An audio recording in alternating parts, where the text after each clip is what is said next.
पहले क्वेश्चन का second part क्या है?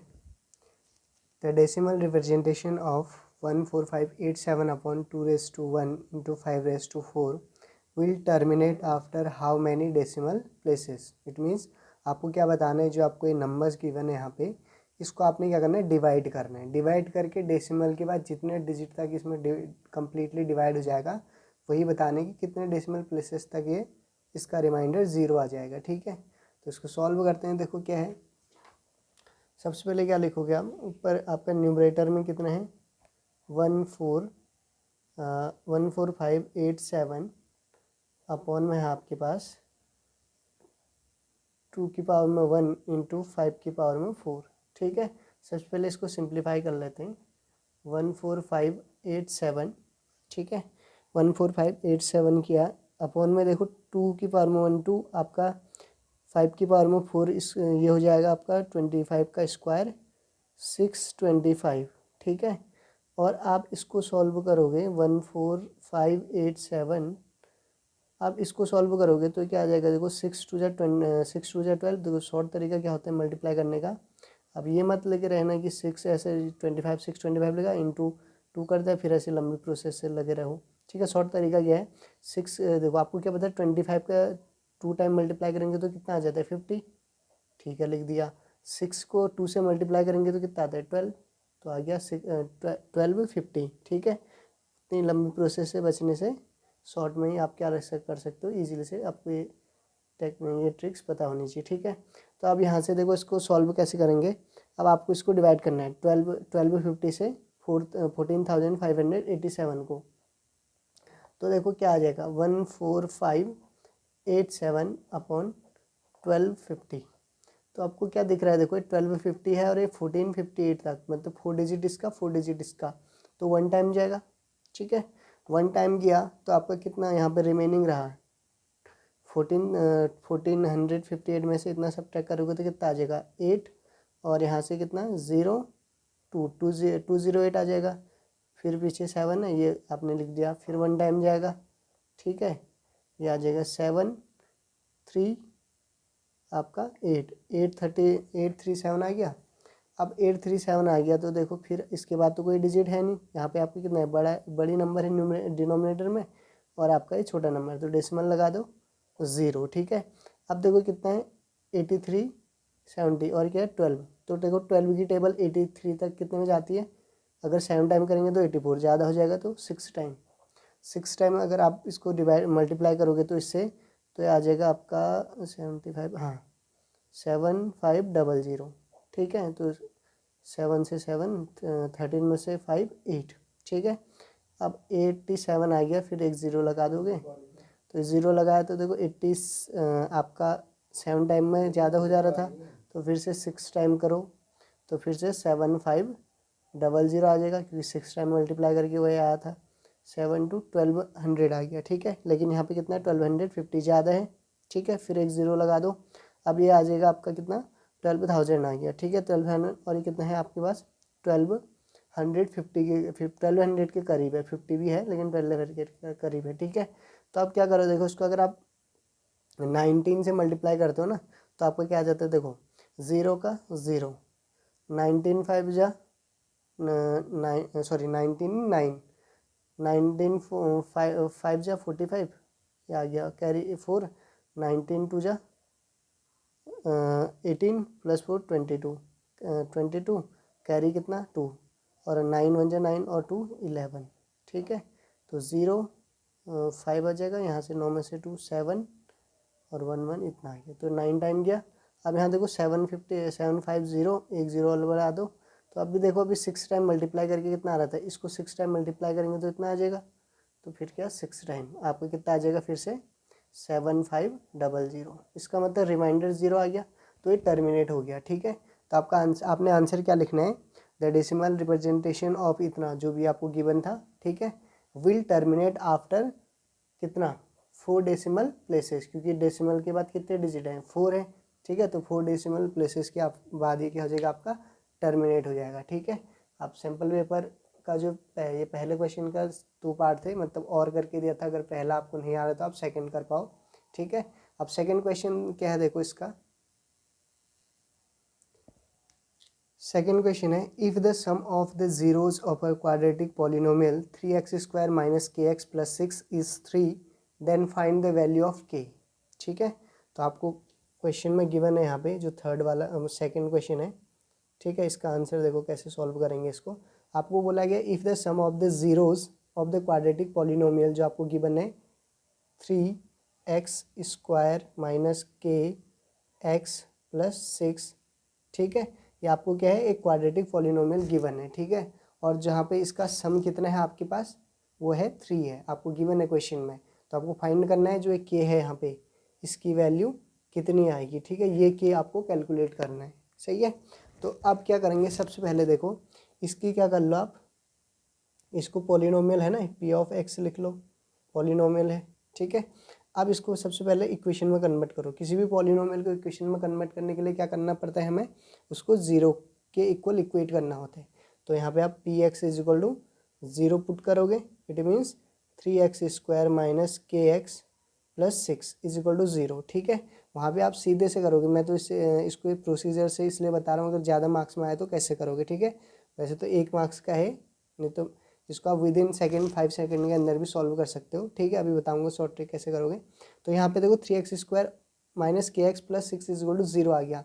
तो अब क्या कर रहे हैं, अब 0 क्यों लिखा हमने, क्योंकि आपने पॉलिनोमियल को किस में कन्वर्ट किया है, इक्वेशन में। ठीक है, अब देखो आपको गिवन क्या था वहाँ पे, sum of zeros, sum of zeros. ठीक है, सम ऑफ जीरोज, अगर आप पहला जो आपके रूट होते हैं, ठीक है, अगर आपका रूट अल्फ़ा एंड बीटा निकलते हैं, ठीक है, अल्फ़ा एंड अगर इस इक्वेशन से अल्फ़ा इंटू बीटा निकलता है रूट, जब हम पॉलिनोमियल या क्वाड्रेटिक इक्वेशन को उसके फैक्टर के थ्रू उसमें से उसके अगर रूट से निकालते हैं, तो आपको पता होगा 2 रूट यहाँ पे कितने निकलेंगे, इसके अकॉर्डिंग बताते हैं। जितनी मैक्सिमम पावर होती है उस एक्सप्रेशन या उस पॉलिनोमियल की, उतने ही उसमें क्या निकलते हैं, रूट्स। और क्वाड्रेटिक इक्वेशन है तो जितने 2 पावर होती है मैक्सिमम, तो उतने ही आपके रूट निकलते हैं।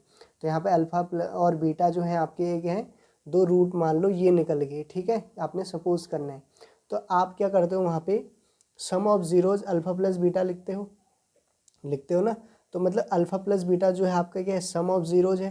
तो वहाँ पे फॉर्मूले के अकॉर्डिंग क्या होता है, minus B upon A. It means क्या लिखते हो, minus coefficient of X, coefficient of X मतलब कोफिशिएंट ऑफ एक्स जो होता है वो अपॉन कोफिशिएंट ऑफ x², ये लिखते हो ना, वहाँ पे आपका फॉर्मूला होता है।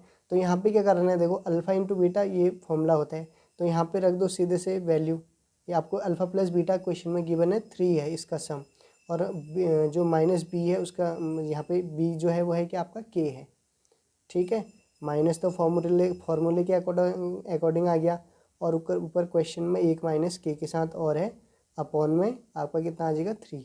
ए का कोफिशिएंट कितना है यहाँ पे 3 है। ठीक है, किसके साथ कंपेयर कर रहे हैं, जनरल क्वाड्रेटिक इक्वेशन के साथ। आपकी क्या होती है, ax² plus bx plus c। ठीक है, इससे हम क्या कर रहे हैं, इसकी कंपैरिजन कर रहे हैं। तो a की वैल्यू ये, b की वैल्यू ये, और c की वैल्यू ये आ जाएंगी। ठीक है, तो यहाँ से आपका क्या आ जाएगा, देखो 3 इज इक्वल टू, ये माइनस माइनस प्लस हो गया इतना।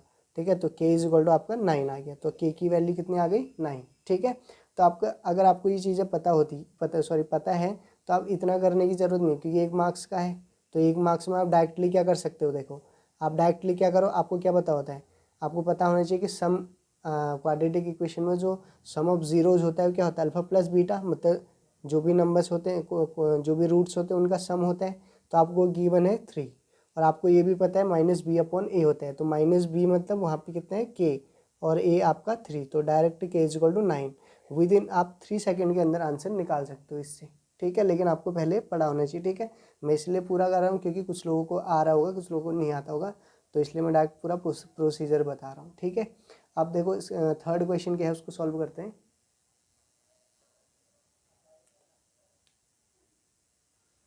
थर्ड क्वेश्चन क्या है, for what value of k the pair of linear equations 3x plus y is equal to 3 and 6x plus k y is equal to 8 does not have a solution.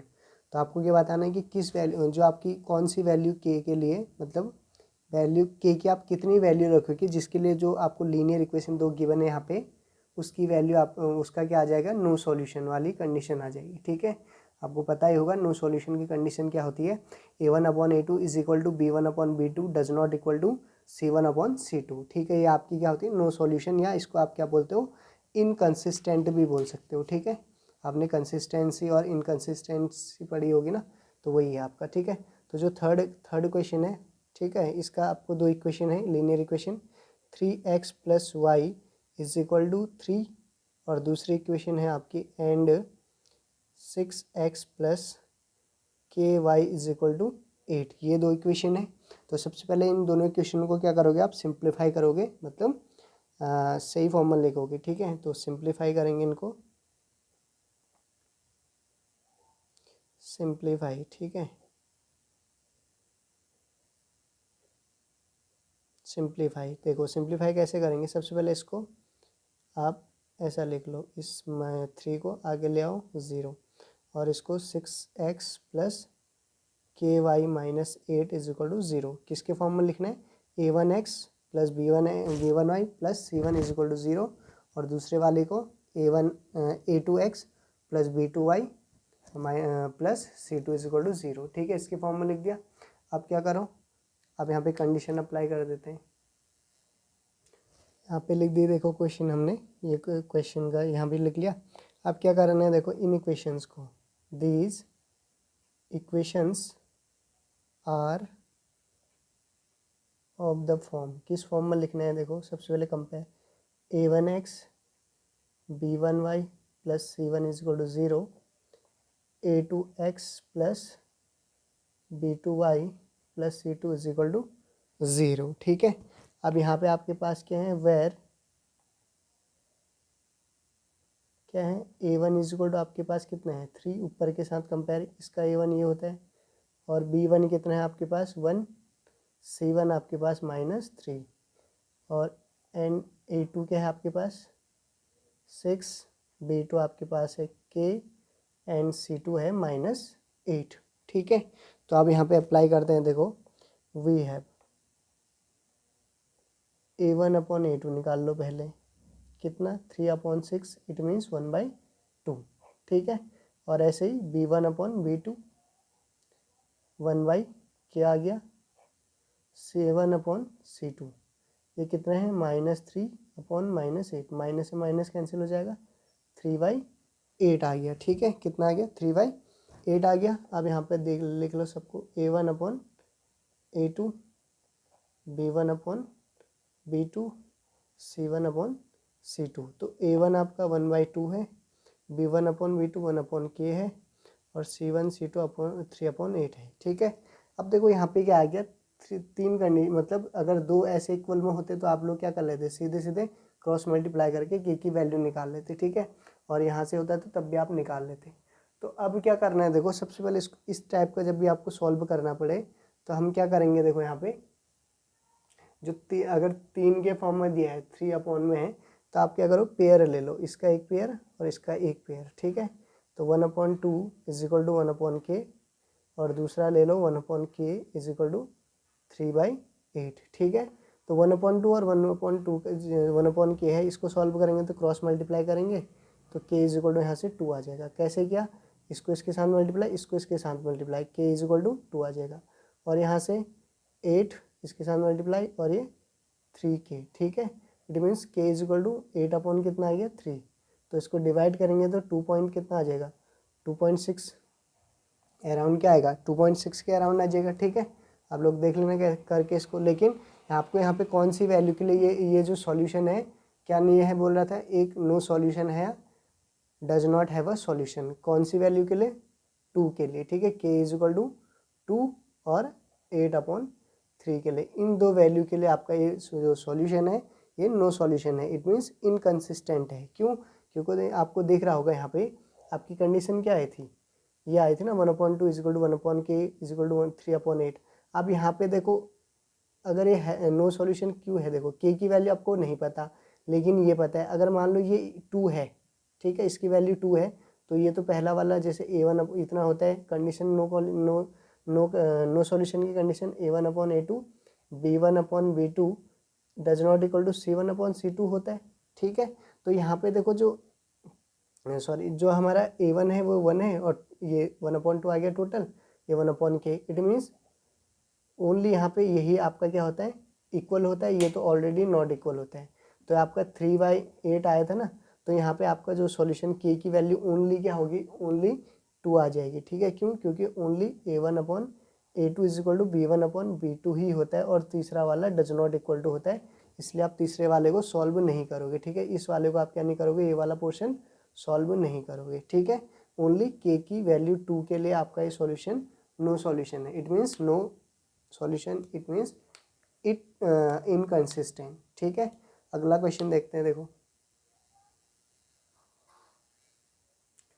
Fourth question है, if 3 chair and 1 table cost ₹1500 and 6 chairs and 1 table cost ₹2400 form linear equations to represent this situation. ठीक है, तो आपको ये जो statement दिया है इसी से आपको क्या बनाने, लीनियर इक्वेशन बनाने, ऐसे लीनियर इक्वेशन जो इस कंडीशन को या इस सिचुएशन को रिप्रेजेंट करें। ठीक है, तो आपको पता है लीनियर इक्वेशन किसको बोला जाता है, जिनकी पावर ओनली 1 होती है, ऐसे इक्वेशंस को आप लीनियर इक्वेशन बोलोगे। ठीक है, तो सबसे पहले इसमें क्या करोगे, लेट एक सेकेंड, कॉस्ट थी, हाँ, let the cost of chair let the cost of chair is equal to X मान लो, या आप चाहो तो ए भी मान सकते हो, बी भी, कुछ भी, और आपने उसके बाद एंड कॉस्ट ऑफ टेबल की कॉस्ट आपने मान लिया वाई है। ठीक है, तो अब आपको स्टेटमेंट के अकॉर्डिंग टू क्वेश्चन, ठीक है, ATQ means according to question क्या होगा, देखो आपका क्या दिया है, if 3 chair and 1 table cost rupees इतना, मतलब 3 टेबल है, सॉरी 3 चेयर है, तो चेयर आपने x माना, 3 चेयर मीन्स इंटू एक्स, यहाँ पे डायरेक्ट लिख लो 3x, और बोल रखा है कि 1 टेबल, मतलब टेबल कितना है आपके पास, y, इन दोनों का जो कॉस्ट है वो कितना है 1500। अब देखो यहाँ पे प्लस लगाओ माइनस लगाओ, कैसे पता चलेगा, क्योंकि उसने उन दोनों का टोटल कॉस्ट दे रखी है, तो मतलब सम करके ही दिया होगा। ठीक है, जब आप 3 चेयर और एक टेबल आपने ख़रीदा होगा तो इतनी कॉस्ट लगी होगी। ठीक है, तो इसलिए प्लस है यहाँ पे।